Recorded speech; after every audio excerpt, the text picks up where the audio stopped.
Alors, on va adimensionnaliser les équations de Navier-Stokes. Alors, adimensionnaliser, pourquoi? Je me suis mis dans une situation un peu particulière où j'ai supposé que je prenais tous les profs de physique et de mécanique des fluides et que je les mettais sur un petit bateau. Tu vois, ils sont sur un petit bateau et ils sont en train de se faire une petite excursion en respectant la bulle des 4 puisqu'ils sont que 3. Et ils sont sur le petit bateau et ils regardent l'écoulement de l'eau derrière le bateau. Et que font des enseignants de mécanique de fluide quand ils sont ensemble? Ils calculent de manière mnémotechnique comme ça, un peu comme les vieilles personnes qui radotent dans les maisons de repos, c'est toujours la même chose. Ils calculent des nombres adimensionnels. Je dis, mais pourquoi ils calculent des nombres adimensionnels? Donc tu as Grégoire, Eric, Vincent, Philippe et tout ça, et ils sont là, et ils s'amusent à calculer des nombres adimensionnels. Donc ils se calculent des nombres de Reynolds. Et donc tu as le bateau, et donc tu vois, le bateau il avance, c'est un petit bateau, à la vitesse de 0,1 mètre seconde. C'est un petit bateau, il a une taille caractéristique de 10 mètres. Alors, c'est le moment ou jamais de se rappeler que le ρ de l'eau, c'est 10 exposant 3, et que la viscosité de l'eau, c'est 10 exposant moins 3. Et quand tu mets toutes ces quantités ensemble, pour calculer le nombre de Reynolds, tu obtiens le nombre magique de 10 exposant 6. Et donc, tu as Grégoire qui dit, Vincent, le nombre de Reynolds est 10 exposant 6. Et tu as écrit, oh, le nombre de Reynolds est 10 exposant 6. Et tu vas voir pourquoi ça les intéresse de calculer le nombre de Reynolds. Alors, regarde bien. On va adimensionnaliser nos équations. Alors on va faire ça calmement, posément, sans s'énerver, parce que si on s'énerve, on n'y arrivera pas. Donc comment je calcule? Alors, on va faire ça doucement, et je vais essayer de ne pas m'énerver. Alors, donc l'idée de base, c'est adimensionnaliser. Alors ça déjà, c'est un truc où je vais devoir me concentrer pour savoir. Alors normalement, il y a 2 N, A, I, Z, voilà. Adimensionnaliser. Hein? Ouais, ça c'est le genre de truc que tu demandes à un étudiant d'écrire ça le jour de l'examen. Tu as toutes les possibilités. Bon, donc, d'une certaine manière, c'est fun, mais c'est aussi un peu hard. Ok? Donc, je prends mes équations. Pile. Donc, je prends mes équations et tu as la divergence de la vitesse qui est égale à 0. Et puis tu as ρ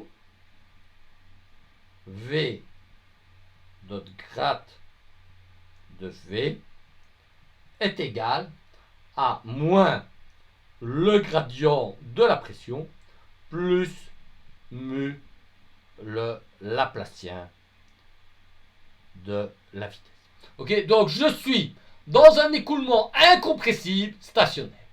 Ok, alors pilou, je vais faire un petit changement de variable. Hein, alors, mes petites équations, comme je les aime bien, je me les mets dans une petite boîte comme ceci. Bon, elle n'est pas jolie ma boîte, exal rebuginer. Hop, rebuginer, là, voilà. Elle est mieux là. Ah, jolie ma petite boîte. Vous êtes content de ma petite boîte? Ok, je vais faire un petit changement de variable. Alors, regarde bien. Ce que je vais faire, c'est je vais définir une position adimensionnelle. Et la position adimensionnelle, je vais dire que c'est x, avec un petit prime pour dire, et je prends le x et je le divise par une quantité, une dimension caractéristique, la taille de mon bateau. Je prends la vitesse et je définis une vitesse adimensionnelle en prenant v et en la divisant par la vitesse caractéristique de mon bateau. Je prends la pression et la subtilité. Je dis que P' c'est égal à P moins une pression de référence et je vais l'adimensionnaliser par ça. Rho U carré. Alors tu dis, mais pourquoi vous n'adimensionnalisez pas P par la pression de référence? Eh bien, regarde bien mes équations. Dans mes équations, je ne vois apparaître que grade de P. Ce qui est important, c'est un delta de pression. Mais la pression, si je lui ajoute une constante partout, ça ne va rien changer, les gaminous. Donc, pour avoir une pression adimensionnelle, je vais prendre un écart de pression représentatif, donc P moins P0. Ce qui est important, c'est de voir quand est-ce que j'ai une pression différente de la pression de référence, et je vais la diviser par une quantité qui a les unités d'une pression. Alors tu vas me dire, est-ce que ça a les unités d'une pression? Allez, on va vérifier. Ça, ce sont des kilos par mètre cube. Par une vitesse au carré, ça, c'est des mètres carrés par des secondes au carré. Ce qui est finalement des kilos par mètre sur seconde au carré. Ok?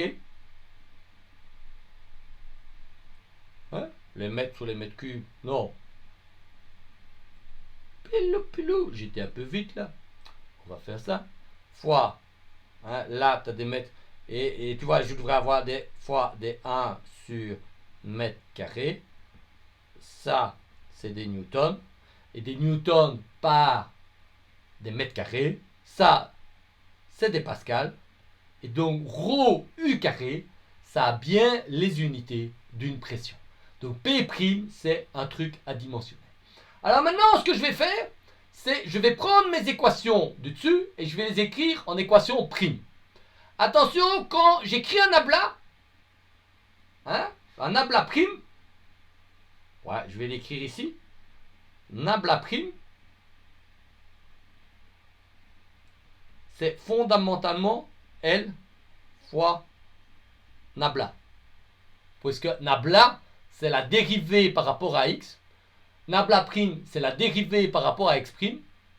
Et donc, on est bien d'accord, c'est cette fonction. Donc, alors, tu vois tout de suite que si je remplace, j'exprime nabla en fonction de nabla prime, et que j'imprime v en fonction de ben, je vais avoir un terme constant. Donc, le terme qui apparaît ici, je vais écrire d prime v prime fois ben, les termes avant, hein, donc celui-là, donc je vais avoir ici, hein, cette équation-ci va générer une équation qui est ça. Okay. Bon, évidemment, si tu as une constante devant ce terme, bah celui-là, on peut l'éliminer. Okay. Bon, maintenant, tu écris le terme rho V, grade de V dessus. Ah, bah, ce que tu vas obtenir, c'est ça. Alors, tu te concentres, Vincent, ça va être ça. Tu vas obtenir rho U carré L de V prime, grade prime, V prime. Ok? Puis tu vas avoir le terme de pression. P0, elle est constante. Donc si tu fais le gradient de P0, ça vaut 0. Donc tu vas obtenir moins rho U carré sur L de grade prime P prime. Hein, comme ça, ouais. Hein, plus mu U sur L carré, parce que le Laplacien, c'est grade de diff, hein, c'est diff de grade plus exactement, diff de grade, donc il y a bien une dérivée seconde, fois le Laplacien prime, fois V prime. Ok? Bon, alors là, j'ai un peu de place qui me manque, donc je vais un peu remonter mes équations, parce que sinon j'ai pas beaucoup de place. On va prendre ces équations-là, on va les remonter comme ça, voilà. Et alors, qu'est-ce que tu vas faire? Ben, je vais réécrire celui-ci. Bon, ça, c'est pas bien. Hein. Comme ça. Celui-ci. Comme, regarde bien, rho U carré L fois mu rho U L. Ok? Et qu'est-ce que tu observes? C'est que ce terme-là, c'est égal exactement à 1 sur le nombre de Reynolds. Et puis maintenant, tu simplifies ce terme-là et ce terme-là. Et donc, tu vois qu'en valeur, en dimension, en variable adimensionnelle, les champs de vitesse et les champs de pression, les deux inconnus de mon problème, ne dépendent que d'une seule quantité, le nombre adimensionnel de Reynolds. Et donc, ça veut dire que quand tu as un écoulement, si tu connais le nombre de Reynolds, tu peux connaître sa représentation, quelles que soient les grandeurs réelles. Alors, regarde bien, qu'est-ce qu'on peut faire avec ça? Hein? Donc, qu'est-ce qu'on peut faire avec ça? Eh bien, nos trois enseignants, une fois qu'ils ont fait leur balade sur un bateau, ils reviennent faire une expérience dans un laboratoire avec un petit bateau. Tu vois, le bateau, il a une taille de 0,1 mètre. Il est petit, il a 10 centimètres. Mais maintenant, tu fais avancer le bateau avec une vitesse de 10 mètres secondes dans l'eau, et tu observes que dans le laboratoire, tu as le même nombre de Reynolds. Et regarde maintenant la magie. La magie, c'est que ces deux écoulements, quand tu les adimensionnalises, ils sont identiques. Et donc, pilou, en variable adimensionnelle, ces deux écoulements sont parfaitement identiques. Et ça, c'est génial. Et regarde bien, quand je suis dans la mer, ici, si je calcule la pression adimensionnelle de la mer, elle est la même que la pression adimensionnelle du labo. Et donc, si je fais une expérience dans le labo, je peux avoir toutes les caractéristiques de l'écoulement adimensionnel, et à partir de ces caractéristiques adimensionnelles, je peux deviner, prédire ce qui se passe dans la mer. Donc ça veut dire que si tu veux savoir l'écoulement derrière un supertanker qui fait 25 terrains de football à la queue leu, ouais, j'exagère peut-être un peu, il suffit de prendre un tout petit bateau que tu fais avancer beaucoup plus vite dans un petit bassin, et tu pourras prédire exactement, tu pourras observer exactement le même écoulement si tu le mets en variable adimensionnelle. Les deux écoulements en variable adimensionnelle ont la même représentation. Et ça, c'est magique. Alors, il reste un tout petit mot sur l'interprétation physique du nombre de Reynolds. L'interprétation physique du nombre de Reynolds, c'est le rapport entre le terme rouge et le terme vert. Le terme rouge, c'est le membre qui explique les effets d'inertie, le transport de quantité de mouvement dans l'écoulement, et le terme vert, c'est la diffusion de la quantité de mouvement dans l'écoulement.